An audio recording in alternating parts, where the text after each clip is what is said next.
그다음에 9장의 부적부터 나오면 9장부터도 또 유대인에 관한 얘기가 나타납니다. 그러니까 성경에서 유대인이라고 하는 것은 굉장히 특별한 존재다 하는 것이죠.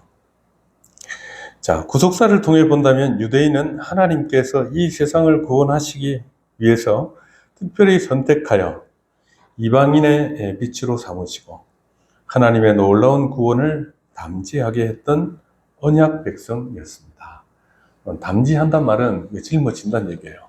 어떤 책임을 맡고 책임을 짊어진다 하는 뜻이에요. 그러니까 유대인들이 하나님의 구원을 이 세상에 드러내기 위해서 하나님의 율법을 받고 또 그 하나님의 구원에 관한 일들을 감당하기 위해서 부르심을 받은 특별한 민족이었다라고 하는 것입니다.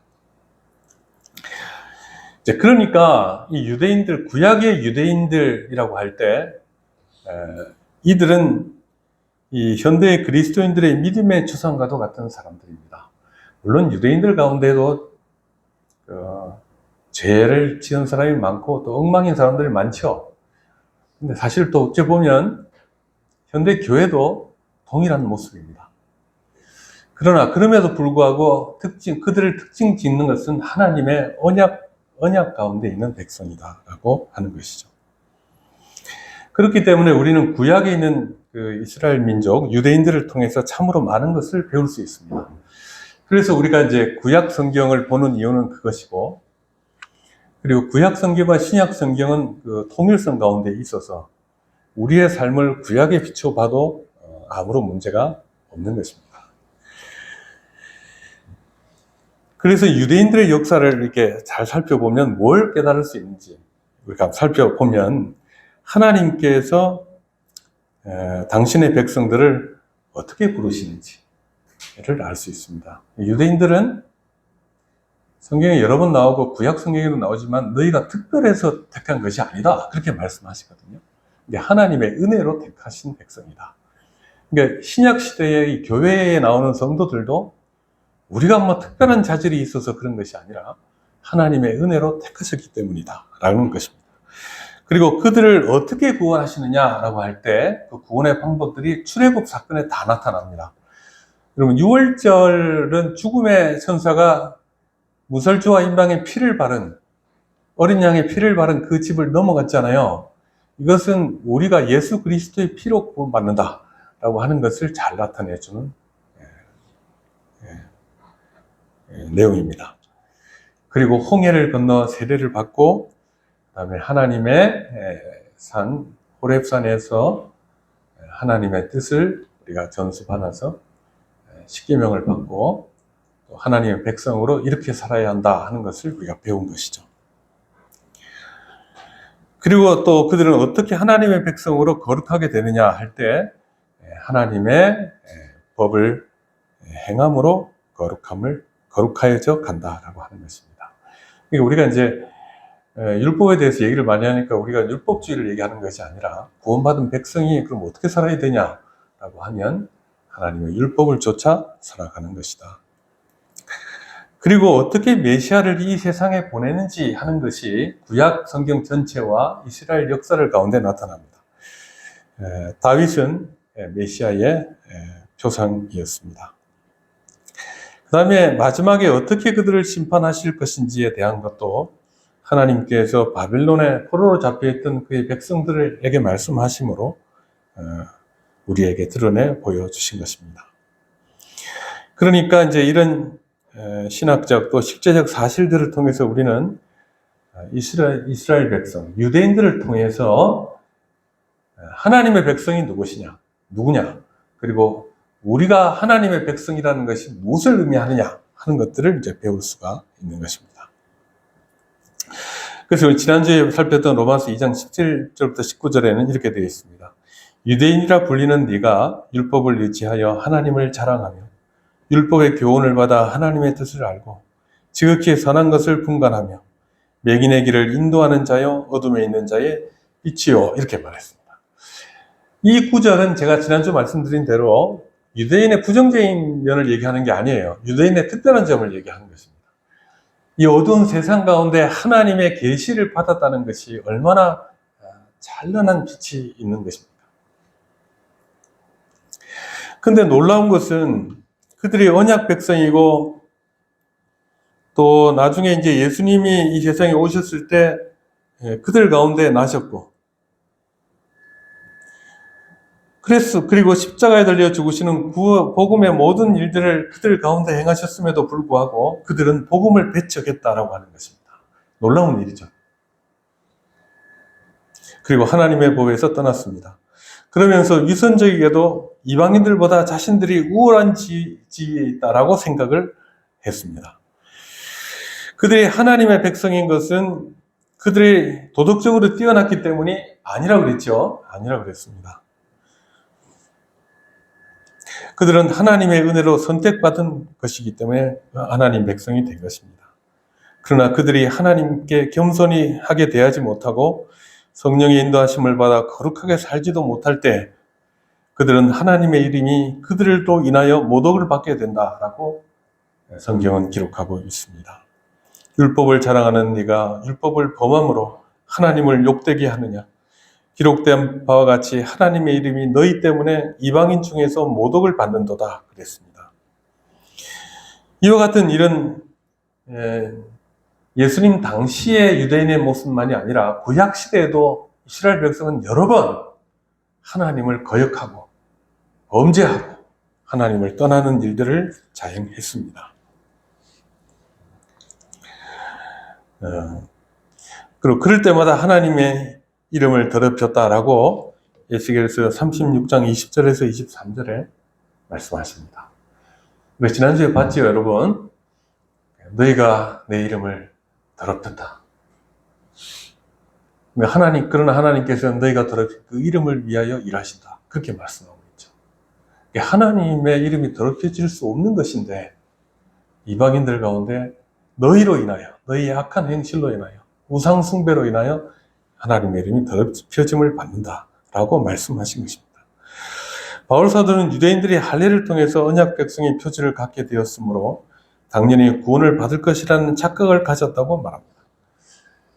그러니까 언약 백성의 표지가 뭐였죠, 여러분? 할례였죠, 할례.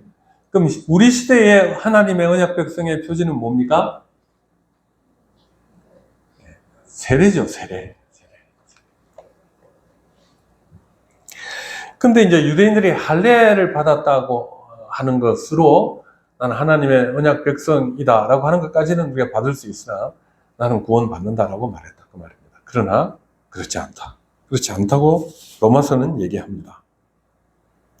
표지보다 더 중요한 것은 마음으로에서부터 참으로 하나님을 믿는 것, 또 그 뜻에 진심으로 순종하는 삶, 그게 이제 실체가 있죠. 언약 백성의 삶이죠. 그러니까 이 할례라고 하는 것은 그런 언약 백성 됐다는 것에 대한 표란 얘기예요. 표. 근데 실제가 없으면 표는 의미가 없는 거죠. 그러니까 우리 시대에도 세례 받았다고 해도 그 삶이 하나님 보시기에 합당치 않은 삶을 산다라고 할 때 그 실체라고 하는 것을 어느 정도 믿을 수 있겠냐는 것이에요. 그러니까 삶이 자신을 구원하는 것이 아니라 구원받은 자의 실체가 없이 얼마만큼 그 사람을 하나님의 백성이라고 말할 수 있겠느냐라는 것입니다.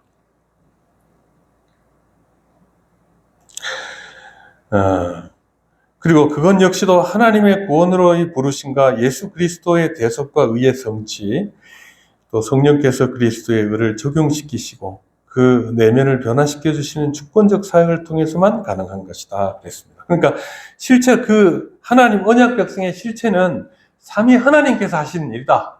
하나님께서 선택하시고 그리스도께서 우리의 구원을 위해 십자가에 달려 죽으시고 거룩한 삶을 사셔서 성취하셨고 성령께서 우리의 마음속에 그것을 적용하시는 그 일을 통해서만 뭐가 이루어진다고요? 실체, 참된 실체, 그리스도인이 된다는 거예요. 그러니까 내가 내 마음의 신념으로 나는 믿습니다 한다고 그리스도인 되는 게 아니라 하나님께서 그를 구원하셔야 되는 거예요. 자, 그러나 그들은 외적인 행위로 로서의 율법을 지킴으로써 구원을 얻으려 했지만 그것은 사실상 불가능했습니다.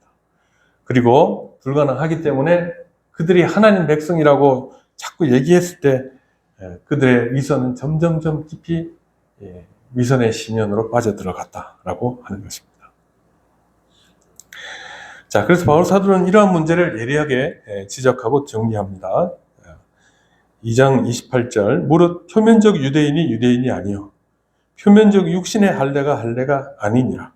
오직 이면적 유대인이 유대인이며 할례는 마음에 할지니 영에 있고 율법 정례에 있지 아니한 것이라.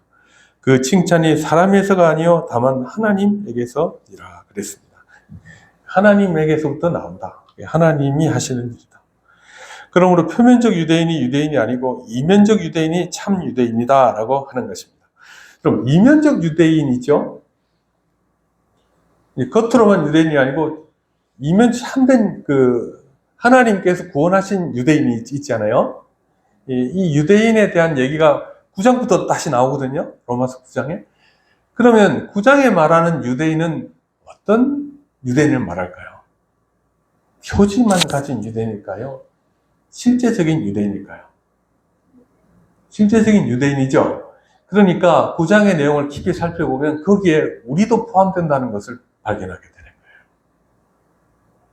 유대인이라고 말하나 하나님의 언약 백성으로서 우리까지 포함한 유대인을 얘기하고 있는 것입니다. 그래서 이것은 이 주제는 굉장히 중요한 주제입니다. 그러므로 이방인이나 유대인이나 하나님의 백성으로 부름받은 자들은 그 실체라고 할 수 있는 마음의 할례를 받고 율법 조문을 지킴으로가 아니라 성령에 거듭나게 하시고 거룩하게 하심을 받아 참된 하나님의 백성이 된다라고 하는 것입니다. 자, 그러면 복습이 됐는데요. 그러니까 실체와 표지가 있죠, 그죠? 여러분, 표지가 중요합니까? 중요하지 않습니까? 표지도 중요해요. 그러나 실체가 없으면 그 표지는 의미가 없는 거예요. 자, 그렇게 하고 나서 오늘 내용은 뭐냐면, 자, 먼저 본문을 한번 읽어보죠. 자, 같이 읽겠습니다. 3장 1절, 2절, 시작. 그런즉 유대인의 나음이 무엇이며 할례의 유익이 무엇이냐? 범사에 많으니 우선은 그들이 하나님의 말씀을 맡았음이니라 그랬습니다. 바울 사도는 앞장에서 유대인의 그 가식적인 특권의식, 이걸 철저하게 깨뜨렸습니다. 그리고 이 유대인의 문제를 더 깊이 들어가기 위해서 가상의 대화, 디아트리베라고 하는 고대 수사법을 활용해서 묻고 답하고 하면서 이 주제를 심도 있게 다룹니다. 여러분, 디아트리베라고 하는 말 처음 들어보시죠? 저도 처음 들어봐요. 근데 여러분, 이걸 잘 알아야 오늘 이 본문을 이해하기가 쉬워요. 자, 보면 지금 보십시오. 3장에 1절에 보면 그런즉 유대인의 나음이 무엇이며 할례의 유익이 무엇이냐 이렇게 얘기하잖아요. 누가 얘기했을까요? 누가 얘기할 법합니까? 네? 아니에요. 유대인이에요. 유대인. 너가 실체가 없으면 참된 유대인이 아니다. 외면적 유대인이 아니고 실제적인 이면적인 유대인이 돼야 된다라고 말하니까 유대인들이 하는 말이 뭐죠? 그러면 유대인에 나온 게 뭐냐? 그럼 할례의 유익이 뭐냐? 이 말은 다른 말로 하면 유대인이 아무 의미 없다는 얘기냐? 또 다른 말로 하면 할례가 아무 의미 없다는 얘기냐? 이렇게 얘기합니다. 이걸 지금 누가 얘기하죠? 바울 사도가 얘기를 하는데 유대인의 입장에서 얘기하고 또 거기에 대해서 어떻게 해요? 거기에 대해서 답을 하는 거예요. 이런 방식으로 지금 8절까지 진행이 됩니다. 이해되시죠? 자, 그러면 자, 보십시다. 묻고 답하는 형식입니다. 그러니까 언제 끊어지는지를 잘 봐야 돼요. 누가 얘기하는지. 그러니까 이거 지금 바울 사도는 이런 수사법이 있었어요. 그러니까 어떤 한 가상의 대상을 말하고 이 가상의 대상이 얘기하고 또 그 가상의 대상에 대해서 대답하면서 주제를 다루고 있는 것입니다. 자,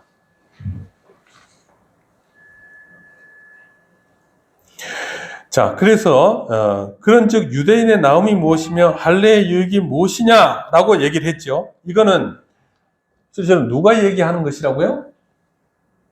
유대인이 물어볼 만한 그 질문이다, 그 말입니다. 바울 사도는 유대인이 반발할 만한 질문을 먼저 던집니다. 그러니까 이 말이 아까 말씀드린 대로 유대인을 언약 백성으로 세우신 것이 아무런 가치가 없다는 말이냐? 하나님께서 친히 제정하신 이 거룩한 표시 할례는 한낱 무의미한 의식에 불과한 것이냐라고 질문하게 하는 거예요. 질문하게 합니다. 이건 유대인의 정체성에 매우 중요한 질문이죠. 다른 사람들과 구별되는 것이 할례와 언약 백성됨이었잖아요. 그러니까 바울 사도가 앞에서 얘기한 거에 대해서 그럼 이게 아무 의미 없다는 얘기냐? 이렇게 물어보는 겁니다. 자, 유대인들이 지금까지와 같이 스스로의 행위와 도덕적 자랑의 관점에서 자신을 이방인보다 낫다는 우월의식에 사로잡혀 있다면 어떻게 답이 뭐죠? 그래, 의미 없다 이 말이에요. 그래, 의미 없다. 그들은 역시 이방인과 동일선상에서 진노의 대상이 될 뿐입니다. 그래, 너 유대인 되는 게 의미가 없다 그렇게 말하는 거예요. 그러나 그들이 하나님께서 베푸신 무조건적 은혜로서의 선택과 은혜의 방편으로서 주신 율법, 그러니까 이제 유대인들이 구원받았을까요? 구원받았을까요? 구약에 구원받았죠. 그리고 구원의 방법이 뭐죠? 우리와 동일해요. 하나님 택하여 부르시고 성령께서 그 마음을 움직이심으로 하나님을 온전히 바라보며 믿는 것. 그 다음에 오실 메시아를 통한 속죄. 이것을 이제 유대인들은 믿었단 말이에요. 그렇게 되면 뭐가 된다고요? 이 사람은 구원 받는 거예요. 그럼 뭐가 있죠? 유대인 된 것도 의미가 있고 할례도 의미가 있다는 거예요. 그러면. 그러니까 무조건적 은혜로서의 선택과 은혜의 방편으로서의 율법을 주신 것을 올바로 이해한다면 유대인은 이방인과는 비교할 수 없는 거대한 영적 유익을 소유하고 있다는 것을 알게 됩니다.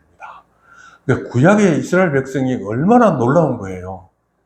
그 세상 가운데 그 조그만 민족에게 하나님께서 넘치는 은혜를 베풀어 주신 것이죠. 할례는 하나님께서 주신 유대인의 배은망덕으로 인해 본질적 가치가 훼손될 수 없다는 것을 알아야 됩니다. 이게 무슨 말이냐면 할례는 원래 의미는 언약 백성을 나타내는 것이니까 가치 있는 것이다 그 말이에요. 외적 표지는 그 실체를 갖고 있을 때 여전히 신성한 가치를 보존하는 것이다. 이걸 이렇게 말하는 것이죠. 자, 그러니까 중요한 건 뭐죠? 실체예요, 실체. 하나님께서 그들을 구원하셨냐, 안 하셨냐. 유대인이라는 것, 민족적 어떤 우월감, 이거는 의미가 없다는 거예요. 자, 이 모든 것을 정리하듯이 바울 사도는 이것이 그럼 아까 질문에 대해서 유대인의 나옴이 무엇이고 할례의 유익이 무엇이냐 이렇게 물어봤죠. 바울 사도는 없다 이렇게 말하는 게 아니에요. 뭐라고 답하고 있죠? 범사에 많다. 우선은 하나님의 말씀을 맡았다. 그것이 유대인의 나옴이다. 이렇게 얘기하는 것입니다. 여기 우선이란 말이 있죠. 범사에 많으니 우선은 이렇게 얘기하죠. 우선은 가장 으뜸되는 본질적인 혜택을 말합니다. 우선은 이러면 가장 중요한 것은 너희 유대인됨에 있어서 가장 중요한 것은 하나님의 말씀을 맡은 것이다. 이렇게 얘기하는 겁니다. 그것은 바로 하나님의 말씀을 맡았다는 것인데 여기서 말씀 로기아라고 하는 말은 구약 성경 전체, 특히 하나님의 구원 약속과 메시아에 대한 계시를 의미합니다. 그러니까 너희가 이 복음의 내용도 가지고 있다는 거예요. 유대인들이. 물론 오실 메시아를 바라보지만. 그리고 헬라어에서 이제 여기 말씀이란 말은 주로 신탁과 같은 신성한 계시를 나타낼 때 쓰는 특별한 말입니다. 그러니까 너희가 하나님의 특별한 계시를 받았다. 그리고 여기서 맡았다라는 말은 자기가 맡은 것처럼 보이죠. 우리 한글 성경에는. 근데 수동태예요. 맡겨진 거예요. 누구로부터? 하나님으로부터 맡겨졌다 그 말입니다. 하나님께서 그들을 신뢰하여 소중한 보물을 맡기셨다는 의미를 담고 있습니다. 그럼 구약 시대에 이스라엘 백성 외에 구원받은 사람이 있을까요, 없을까요? 있긴 있습니다. 욥 같은 사람. 욥은 이스라엘 백성 아니죠. 그러니까 하나님의 백성들이 있었다는 걸 알아야 돼요. 우리와 같은.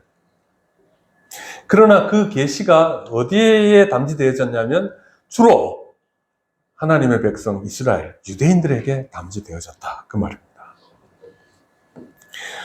따라서 유대인들이 착각하고 있는 것처럼 유대인의 우월성이 그들의 내적 도덕성에 있는 것이 아니라 하나님의 주권적 위탁의 근거함을 알 수 있습니다. 뭘 위탁했죠? 말씀을 위탁했죠. 하나님께서 그들을 구원하시는 역사가 있었죠. 그러므로 유대인의 특권이란 하나님의 영광스러운 약속을 세상 속에서 안전히 보존하는, 그러니까 이런 은혜를 받았으니까 어떻게 해야 된다고 유대인들은? 우월주의에 빠져가지고 다른 사람들 무시하는 게 아니라 어떻게 해야 된다고요? 그 하나님의 말씀을 잘 보관하고 지켜야 되고, 이건 좀 잘한 것 같아요. 유대인들이 잘했어요. 그러나 보관자이자 정해진 때의 일을 온 세상에 나누어 줘야 하는 분배자로서의 이중적 청지기직을 가진 것이다 그 말입니다. 그래서 이사야서에 보면 너희를 이방인의 빛으로 부르셨다는 얘기 하잖아요. 이방인들을, 유대인들을. 그러니까 너희가 너만 가지고 있으라고 준 게 아니다 그 얘기예요.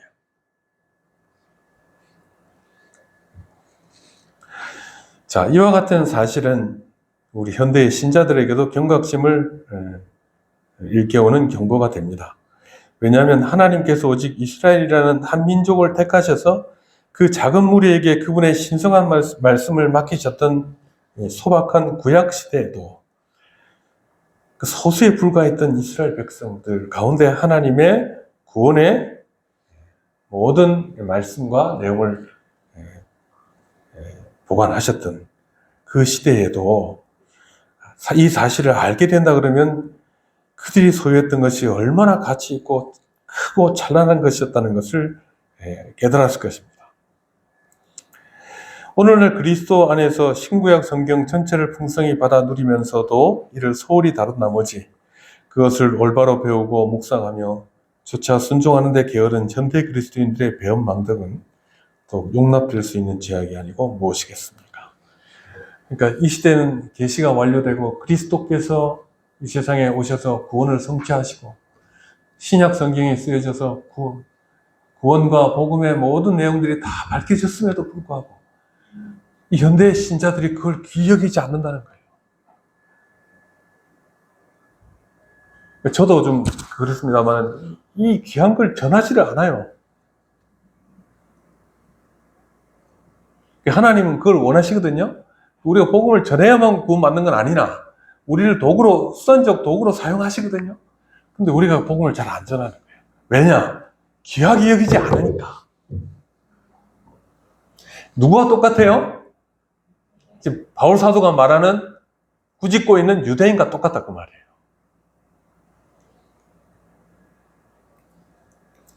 자, 그럼에도 불구하고 자 이제 3절 4절을 같이 한번 읽어보겠습니다. 자, 시작. 어떤 자들이 믿지 아니하였으면 어찌하리요? 그 믿지 아니함이 하나님의 미쁘심을 패하겠느냐? 그럴 수 없느니라. 사람은 다 거짓되되 오직 하나님은 참되시다 할지어다. 기록된 바 주께서 주의 말씀에 의롭다함을 얻으시고 판단받으실 때에 이기려 하심이라 함과 같으니라. 네.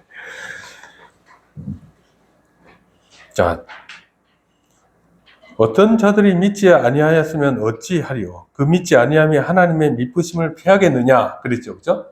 그러니까 여기 이제 유대인의 질문이 생략되어 있는 것 같죠? 뭐라고 하자면 어떤 자들이 누구죠? 유대인이에요. 유대인들이 뭐라고 말한단 말이죠? 믿지 아니하였으면 어찌하리요? 그 믿지 아니함이 하나님의 미쁘심을 피하겠느냐? 그러니까 하나님이 그렇게 은혜를 베푸셨다고 해도 안 믿으면 그만 아니냐? 그 말이에요. 자, 안 믿으면 그만 아니냐? 여기서 피하겠느냐라는 말이 굉장히 중요한 말이에요. 피한다는 말은 카타르게인이라고 하는 헬라어입니다. 그러니까 우리가 패하겠느냐 말도 좀 강한 말이죠, 사실은. 그죠? 장사하다가 이거네 접어야겠다. 얼마나 그 중요한 말입니까, 본인한테. 그죠? 패하겠느냐, 이 말이 중요한 말인데, 이 원어의 의미도 굉장히 강합니다. 완전히 무효화시킨다, 그런 뜻입니다. 그러니까 하나님의 미쁘심을 믿지 않으면 어떻게 된다고요? 완전히 무효화시키는 거 아니냐? 안 믿으면 어떻게 되냐? 예, 그 말이에요. 자, 이 질문은 인간의 불신앙이 하나님의 참되신 본질을 훼손할 수 있는가라는 그에 대한 질문이 아니라 참되신 하나님의 성품을 훼손할 수 있느냐 이걸 말하는 것이 아니란 말이에요. 그 뭐냐? 오히려 그 불신앙이 인간 역사 가운데 나타난 언약의 신실한 구원적 효력을 완전히 가로막아서 끊어버릴 수 있느냐? 하나님의 본질은 바뀌어지지 않죠. 지금 여기서 지금 얘기가 패하겠느냐, 패하지 않겠느냐 이런 얘기를 하는 것은 뭐냐면 하나님께서 우리를 구원하시고자 하시는 하나님의 의지, 그 방법, 이것들이 믿지 아니함으로 무효화될 수 있느냐? 이렇게 물어보는 거예요.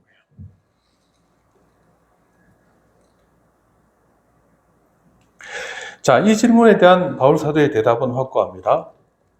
유대인 다수가 이 언약을 어그러뜨리고 불신으로 인해 떠나버린다고 해도 이 얘기가 왜 나오냐면 보세요, 여러분. 바울 사도가 복음을 전했죠. 그렇죠? 그럼 복음을 받아들이는 사람 중에 유대인도 있었죠. 근데 이제 이방에 가서 복음을 전할 때 복음 전하는 것을 가장 방해하는 자들이 누구였습니까? 유대인이었어요, 유대인. 그리고 복음을 받아들이지 않는 유대인이 다수였어요, 다수. 어찌게 이걸 받아들일 수 있냐? 구약 언약 백성이 어째 이 복음이 왔는데 그걸 자꾸 거부하고 오히려 패하려고 하느냐? 그들이 믿지 않은 유대인들이 하나님의 미쁘심을 피하고 있지 않느냐? 패할 수 있느냐? 이걸 물어보는 겁니다. 패할 수 있을까요? 없을까요? 여러분 대답은 뭐예요? 패할 수 없다는 거예요. 자, 보십시오.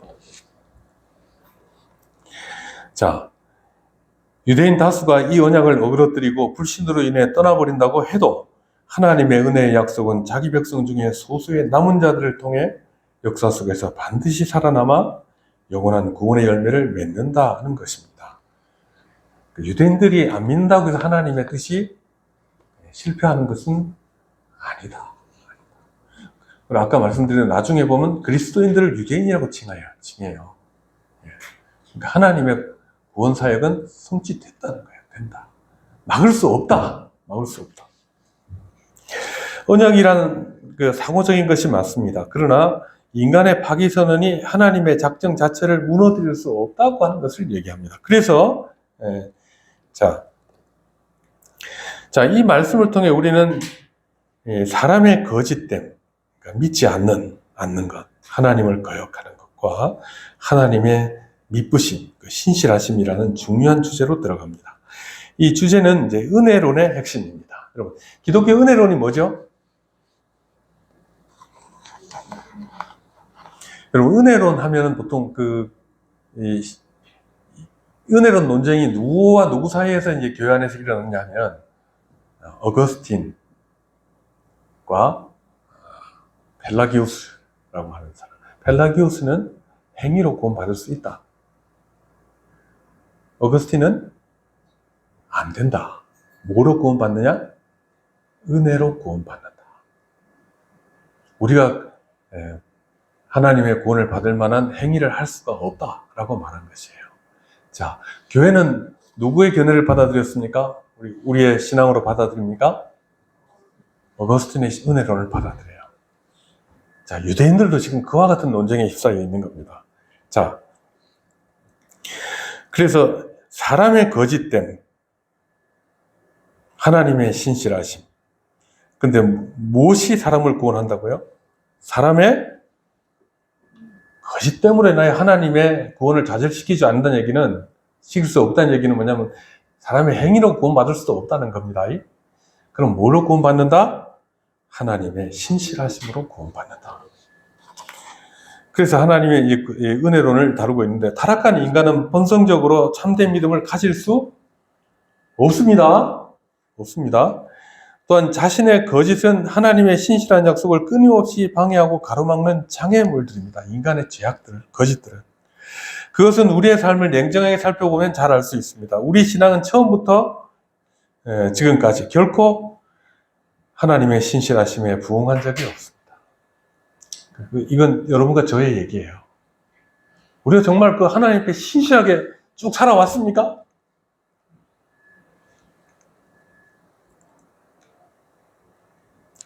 자, 그러나 하나님께서는 인간의 거짓이라는 방해물 앞에서도 결코 좌절하지 않으시고, 인간이 다닐 수 없다고 여기는 길 없는 길, 패스레스 트랙, 길 없는 길. 사람들은 행위로 구원 못 받는다고? 그럼 어떻게 구원 받아? 구원 못 받겠네. 이렇게 얘기한단 말이죠. 그러나 인간으로서는 그것까지예요. 더 이상 안 된다. 우리 힘으로 구원 못 받는다는 얘기네. 라고 하는 그 자리에서 하나님께서는 가능하게 하시는 거예요. 하나님의 신실하심이. 그래서 이 길 없는 길을 뚫고 들어오셔서 마침내 구원을 이루신다는 것입니다. 자, 사람은 다 거짓되되 오직 하나님은 참되시다 할지어다. 하나님은 참되십니다. 하나님의 사랑은 우리를 구원하십니다. 하나님이 맺으신 언약은 어떻게 된다고요? 성취된다는 거예요. 언약 백성을 선택하시고 언약을 맺으시고 구원을 주신다고 하신 것은 이루어진다. 이 길을 여는 구체적인 방식은 바로 선택된 자들의 내면에 뿌리 깊이 박혀있는 완악한 불신앙을 친히 교정하시고 그들의 왜곡된 의지를 꺾어 하나님의 통치와 은혜에 전적으로 굴복하게 만드시는 것입니다. 우리는 여기서 하나님의 불강력적 은혜의 주권적 역사하심을 보는 것입니다. 불강력적 은혜. 불강력적인 뭐죠? 저항할 수 없는 은혜.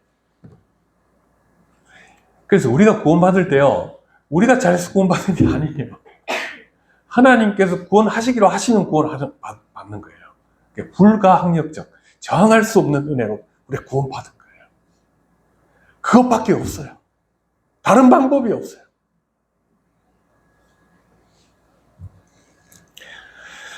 사람은 다 거짓되되 오직 하나님은 참되시다 할지어다. 기록된 바 주께서 주의 말씀에 의롭다 하심을 얻으시고 판단받으실 때 이기려 하심이라 함과 같으니라. 여러분, 이 기록된 바 이렇게 돼 있죠? 이 기록된 바란 말은 어디서 인용돼 온 것이죠? 그죠? 주께서 주의 말씀에 의롭다함을 얻으시고 판단받으실 때 이기려 하심이라 함과 같으니라. 그랬죠. 그죠? 이 말을 누가 얘기했냐면 다윗이 밧세바랑 간음한 후에 죄를 지은 후에 이제 참여하고 고백했던 시편 51편 4절에서 인용한 것이다. 그 말입니다. 그러니까 이 말은 뭐죠? 하나님의 판단은 의로우시다는 거예요. 의로우시다.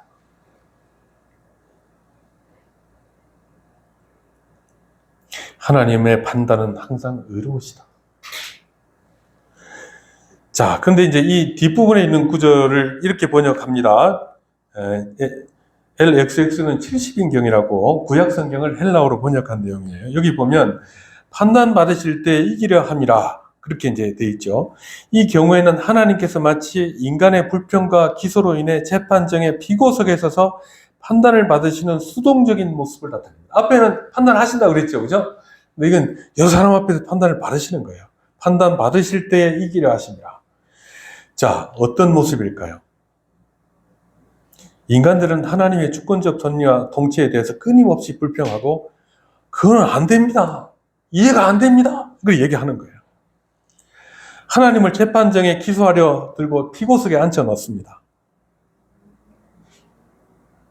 그러나 하나님은 결국 모든 인류의 송사에도 불구하고 최종적인 승리자가 되신다. 승리자는 하나님이 되신다는 것을 말하고 있는 것입니다. 이 구절이.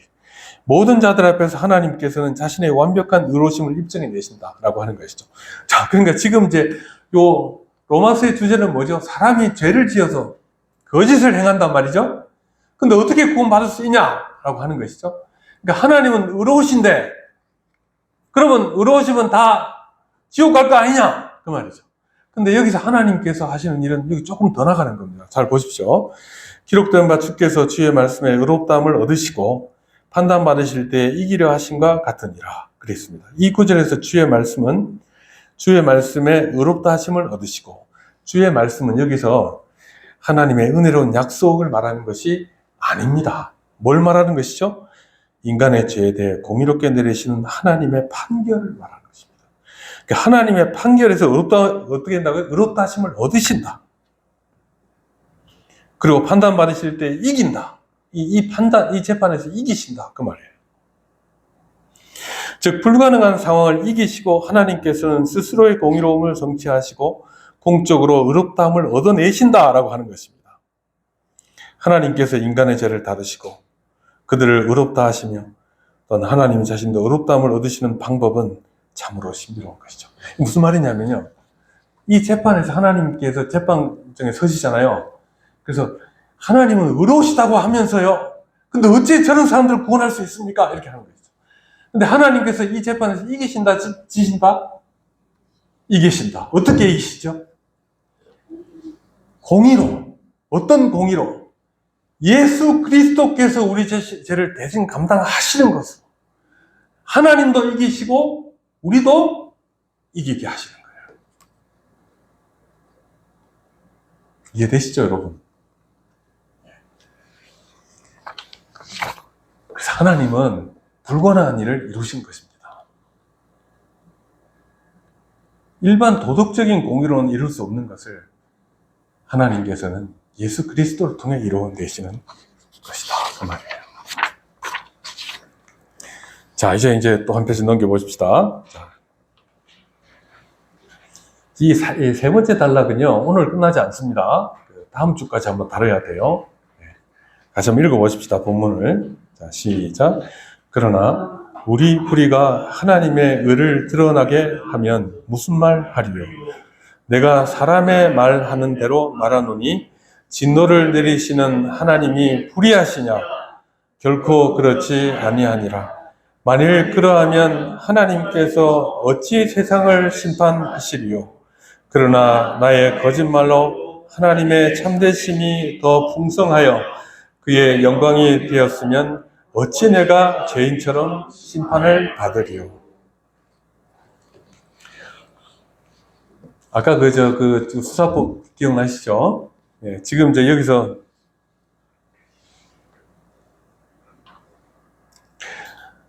참 어처구니 없는 궤변을 유대인들이 쏟아냅니다. 뭐라고 하냐 그러면 우리 불의가 하나님의 의를 드러내면 무슨 말을 하리요?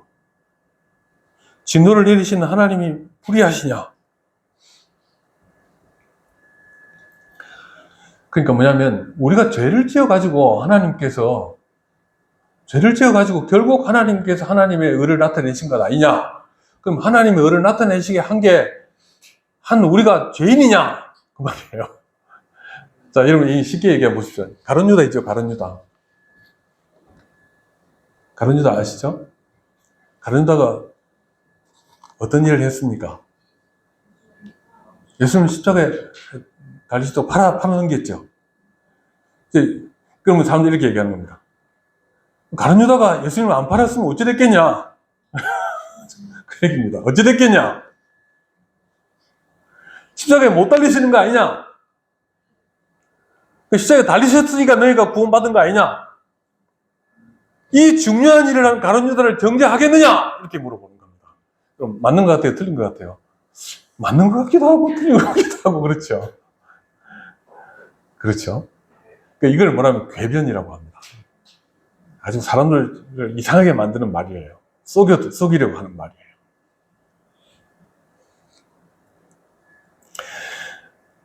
그러니까 하도 이상한 말이니까 여러분 괄호가 있죠. 괄호가 내가 사람의 말하는 대로 말하노니 그렇게 얘기하죠. 하도 이상한 말 하니까 바울 사도가 이거 내 말이 아니고 유대인들이 하는 말이다 이렇게 얘기를 단서를 달고 있잖아요.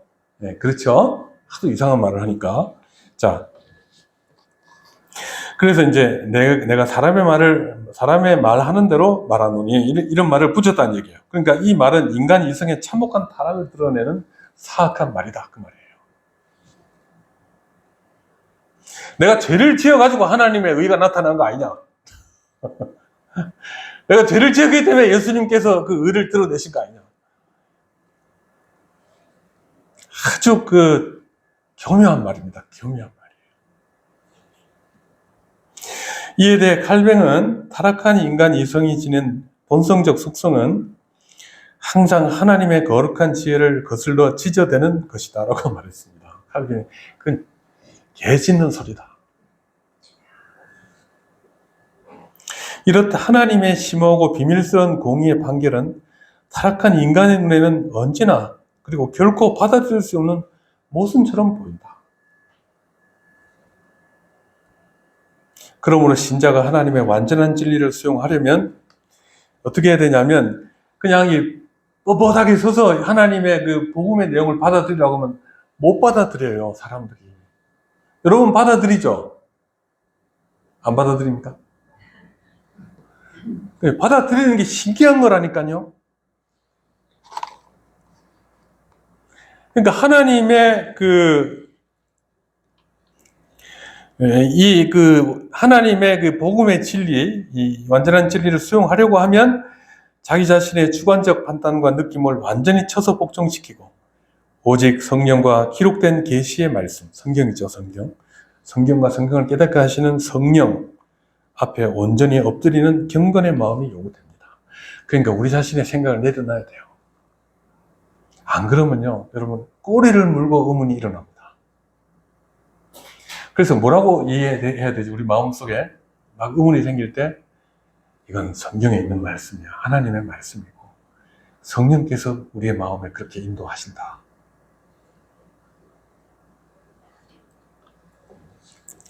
어쨌든 이 구절은 타락한 이성이 제기할 수 있는 가장 위험한 궤변입니다. 만약 나의 죄가 결과적으로 하나님의 의로우심을 돋보이는 도구가 되었다면 하나님께서는 나를 처벌할 것이 아니라 오히려 칭찬하셔야 하는 것이 아니냐 하는 논리입니다. 그러니까 바울사도 뭐라고 대답하죠? 결코 그렇지 아니하니라. 결코 그럴 수 없다. 이 말의 뉘앙스는 깊은 영적 혐오와 거부의 외침입니다. 무슨 말도 안 되는 얘기를 하냐. 이것은 신성모독적이고 가증한 상상력에서 교회가 취해야 될 이런 가증한 상상력 앞에서 교회가 취해야 될 첫 번째 태도가 그게 아니다. 결코 그렇지 않다. 라고 하는 것입니다. 그러니까 여러분 요즘 시대에 소위 말하면 자유주의 신학자들은요 인간적으로 해석해요. 그리스도의 십자가의 대속을 말하지 않습니다. 여러분 노골적으로 그렇게 말합니다. 그럼 뭐냐? 예수님의 십자가의 죽으심은 뭐냐? 인간들을 사랑하는 그 희생적인 모습을 사랑의 희생적인 모습을 보여줘서 사람의 마음을 감화시키는 것이다.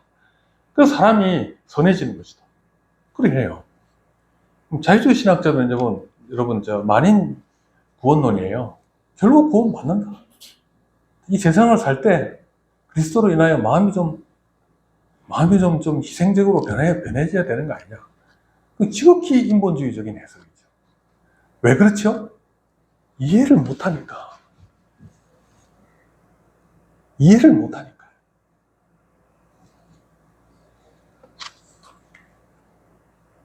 자, 그러면서 바울사도가 뭐라고 얘기하죠? 자, 하나님의 본질적이고 자연적 속성으로부터 논증을 시작합니다. 그게 아니다! 그럼 뭐냐? 이렇게 얘기합니다. 자, 만일 그러하면 하나님께서 어찌 세상을 심판하시리요? 그렇게 말합니다. 만일 그러면 하나님께서 어찌 세상을 심판하시리요? 자, 이 말은 하나님께서 우주의 자연적 재판관이시라는 신적 선언입니다. 자, 만일 그러면 하나님께서 어찌 세상을 심판하리요? 이게 무슨 말일까요? 하나님은 세상을 심판하신다는 거예요. 하실 자격이 있으신 분이시다. 근데 그런 하나님이 여기에 대답을 못 하시겠냐? 그 말입니다. 하나님은 인간 사회의 불의한 재판관들처럼 자기 부족하거나 법과 정의에 눈을 감은 채 권력을 남용하여 불법적으로 왜곡된 판결을 내릴 수 있지 않다. 하나님께서는 이러한 결함이 결코 존재하지 않으시는 분이시다. 그리고 하나님께서는 자신의 존재를 부인하실 수 없다. 하나님의 공의를 스스로 부인하실 수 없다. 야,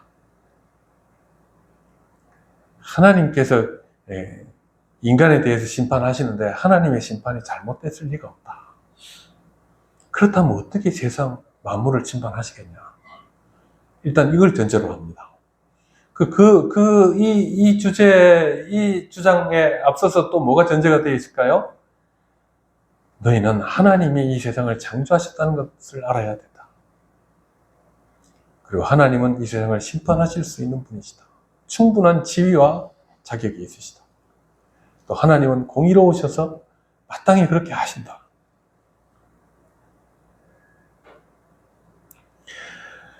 그래서 하나님은 자신의 존재를 부인하실 수 없습니다. 그의 공의로우심은 필연적으로 의롭고 공정함을 세상에 드러내십니다. 따라서 바울 사도는 아브라함이 소돔을 두고 한 말을 인용해서 이 말을 한 것입니다. 아브라함이 소돔을 두고 한 말은 소돔에 의인 10명이 있으면 멸하지 않겠다고 하셨죠. 그죠? 예. 그러면서 이제 나중에는 어떻게 합니까? 결국 소돔에 10명이 있었습니까? 없었습니까? 없었죠. 그럼 우리가 유추해 보건대 의인이 몇 명 있었습니까? 그러니까 누구죠? 롯의 가족 중에 롯의 아내 빼고 무슨 아시겠습니까? 근데 그 사람들 사는 거 보니까 나중에 뭐 아버지랑 어떻게 하고 이렇게 하는데 그래서 구원받았다고 할 수 있나요? 그렇게 할 수 있는데 그건 하나님께서 택하신 것이니까요. 물론 언약에서 떨어져 나갑니다. 나중에. 자, 그런데 이제 이때 아브라함이 뭐라고 얘기하는지 한번 보십시오. 자, 창세기 18장 25절 같이 읽어보십시다. 시작. 주께서 이같이 하사 의인을 악인과 함께 죽이심은 부당하오며 의인과 악인을 같이 하심도 부당하니이다. 세상을 심판하시는 이가 정의를 행하실 것이 아니니까. 이 말은 뭐냐면 의인 10명이 있으면 살리신다고 했는데 그 말은 뭐냐면 10명이 있으면 하나님께서 이 심판하시겠습니까? 그러니까 처음에 뭐 100명부터 시작해서 30명 뭐 내려가잖아요. 그러니까 이때 이제 이 아브라함이 하는 말이에요. 의인이 그러면 30명 있는데 다 멸하시겠습니까? 그렇게 하면서 뭐죠? 하나님께서 의인과 악인을 함께 죽이시는 것이 마땅합니까? 그렇게 얘기하는 거예요. 그러니까 하나님께서 그래 30명 있어 내가 멸하지 않으마 그렇게 하시죠. 결국 10명은 어떻게 할까요? 근데 멸하지 않겠다 그래 하십니다. 10명이 있었어요? 없었어요? 없었어요. 그러면서 이제 아브라함이 하는 마지막 말이 뭡니까? 세상을 심판하신 이가 정의를 행하실 것이 아닙니까? 하나님은 정의로우신 분 아니십니까? 그래서 의인을 구원하십니까? 안 하십니까? 그 롯을 구원하신다고요, 하나님께서. 그 다음에 이제 여기 보면 욥도 그런 얘기 합니다. 정의를 미워하시는 이시라면 어찌 그대를 다스리시겠느냐. 정의를 미워하신다. 정의를 행하지 않는 분이라면 어떻게 너를 다스릴 수 있겠냐. 정의롭지 않은 분이 어떻게 너를 다스리겠냐. 그러면서 뭐렇게 얘기하죠? 의롭고 전능하신 이를 그대가 정죄하겠냐. 하나님은 의롭고 전능하신데 네가 하나님에 대해서 정죄할 수 있느냐. 그렇게 얘기를 합니다.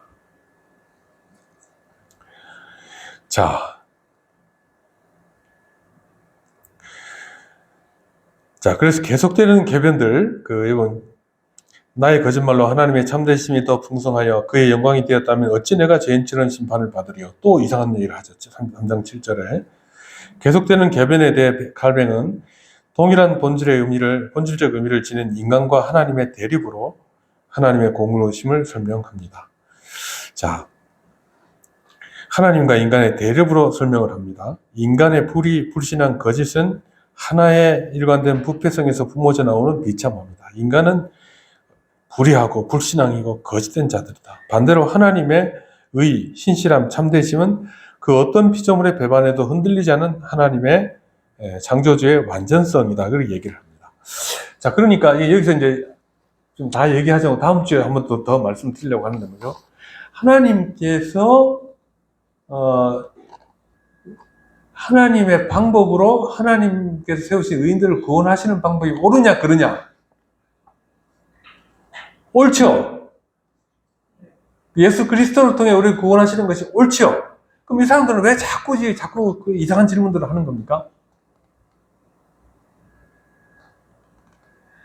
그런 구원 방법으로 사람을 어떻게 구원합니까? 그 말이에요. 의로우신 분이 죄인을 어떻게 구원합니까? 그렇게 얘기하는 거예요. 여기서 빠진 게 뭐죠? 예수 그리스도의 구원의 방법이에요. 예수 그리스도를 통한 구원의 방법이에요. 자, 그 부분에 대해서 우리 다음 주에 한 번 더 살펴보겠습니다. 지금 이상한 궤변이 나왔다는 거 여러분 일단 이해하시면 됩니다. 그리고 하나님은 그 중에서도 그럼에도 불구하고 공의로우시다는 거예요. 그 공의의 내용은 다음 주에 더 살펴보도록 그렇게 하십시다. 기도하겠습니다. 하나님 아버지, 유대인들은 자신의 의로움, 행위의 의로움으로 구원을 받을 수 있다라고 믿었습니다. 그러나 하나님의 방법은 그와 같은 그들의 방법은 불가능하다는 것을 얘기하시고 하나님의 방법을 제시하시고 복음의 내용을 통해 우리를 구원하시겠다고 하시는 것을 우리가 봅니다. 세상 사람들도 동일하게 질문합니다. 도덕적 기준으로 사람이 구원받을 수 있고 천국에 갈 수 있다고 얘기하나 하나님의 기준으로 볼 때 행위로 구원받을 수 있는 자는 이 세상에 단 한 명도 없다는 것을 성경은 얘기하고 있습니다. 그러므로 하나님께서 우리에게 주신 그 은혜가 얼마나 큰지를 우리가 묵상하게 됩니다. 유대인들이 이와 같은 질문을 하지만 참 유대인들은 우리와 동일한 방법으로 구원받았음을 성경은 말하고 있습니다. 하나님의 유일한 구원의 방법, 오직 예수 그리스도 안에서 받는 의밖에 우리를 구원할 방법이 없는 것을 우리가 겸손하게 인정하게 하여 주시고 그 안에서 하나님을 찬양하고 기뻐하고 모든 영광을 우리가 아니라 하나님께 돌리는 우리의 삶이 되도록 인도하여 주옵소서. 감사합니다. 예수님의 이름으로 기도하옵나이다. 아멘.